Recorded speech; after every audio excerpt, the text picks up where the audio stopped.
Hey guys, I'm Kevin. You might know me as the sound guy at Rocket Jump Film School, but I've also storyboarded some of our shorts and shows. I'm going to share some of the basics about storyboarding with you today.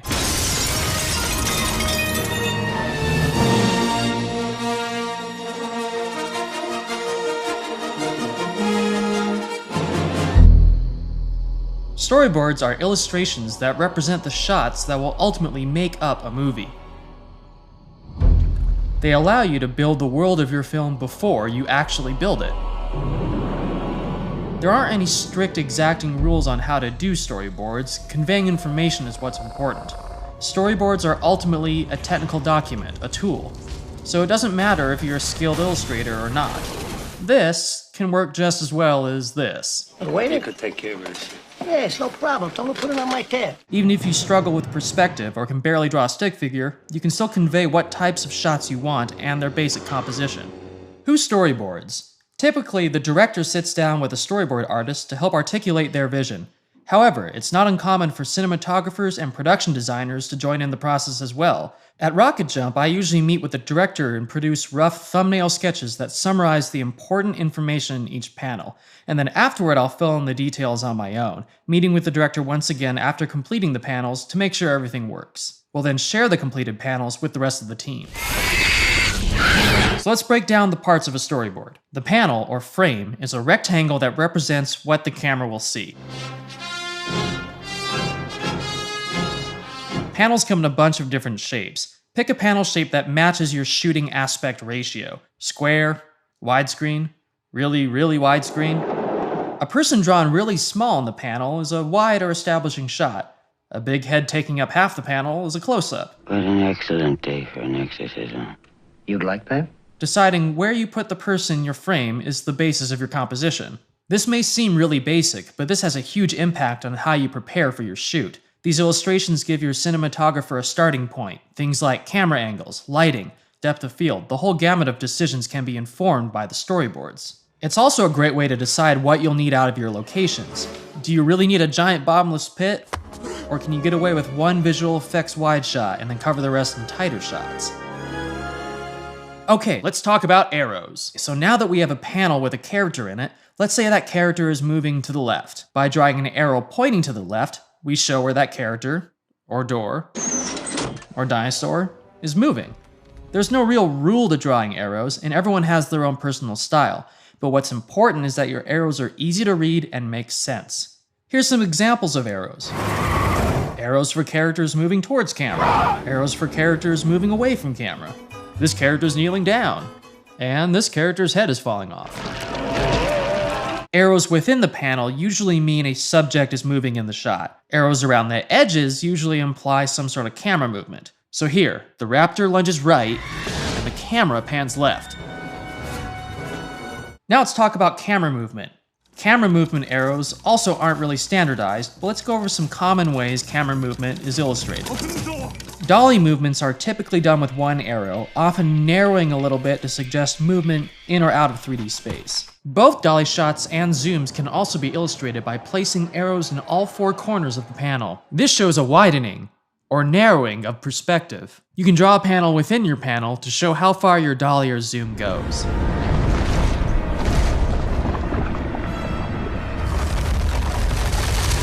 Clearly conveying information is key, so it's better to over-explain than to confuse people.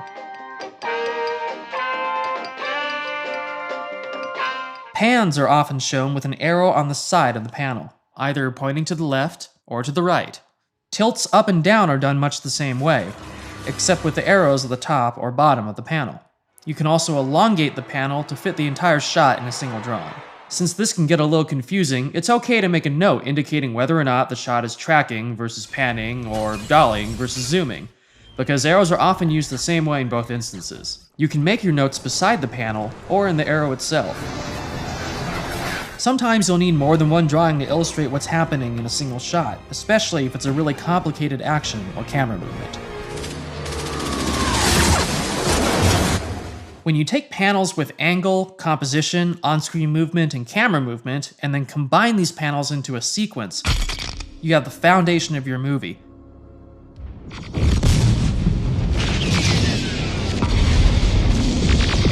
Storyboards are particularly useful for preparing scenes that require multiple effects techniques.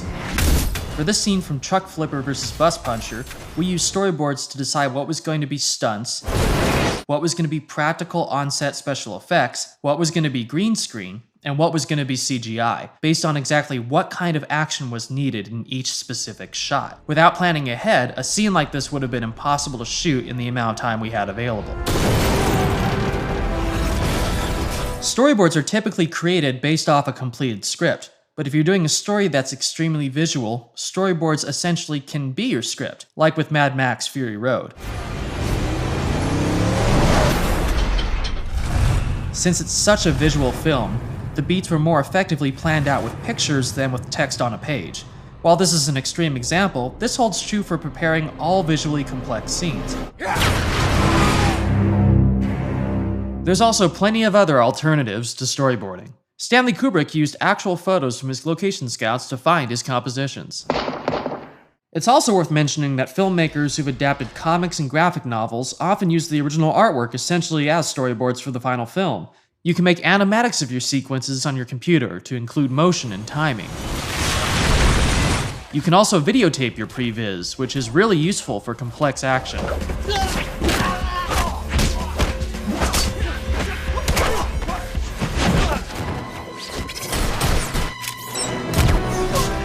You don't need the actual set, costumes, or magical flying speeder bikes to test out your ideas. In the original Star Wars, George Lucas used real World War II documentary footage to help pre-visualize the space battles. Here they come!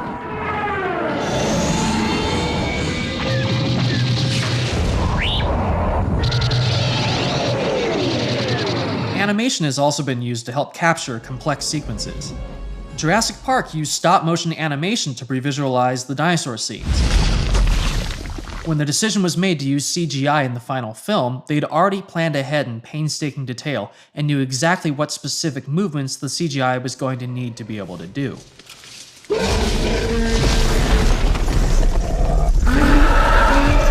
By the time Peter Jackson did the Lord of the Rings trilogy, digital technology had developed to the point where they were able to motion capture the cave troll sequence, and then move a digital camera around in 3D space to pre-visualize the entire scene in a virtual setting. There's no hard and fast rules or one way to do it. But the ultimate goal is planning and clear communication. So whatever tool is going to help you prepare and share your vision the most, use it. It'll pay off when you get to set, and will help empower you to make the best film possible.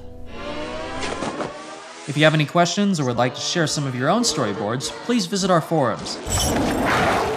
I'll see you next time, guys. Hope you didn't get bored.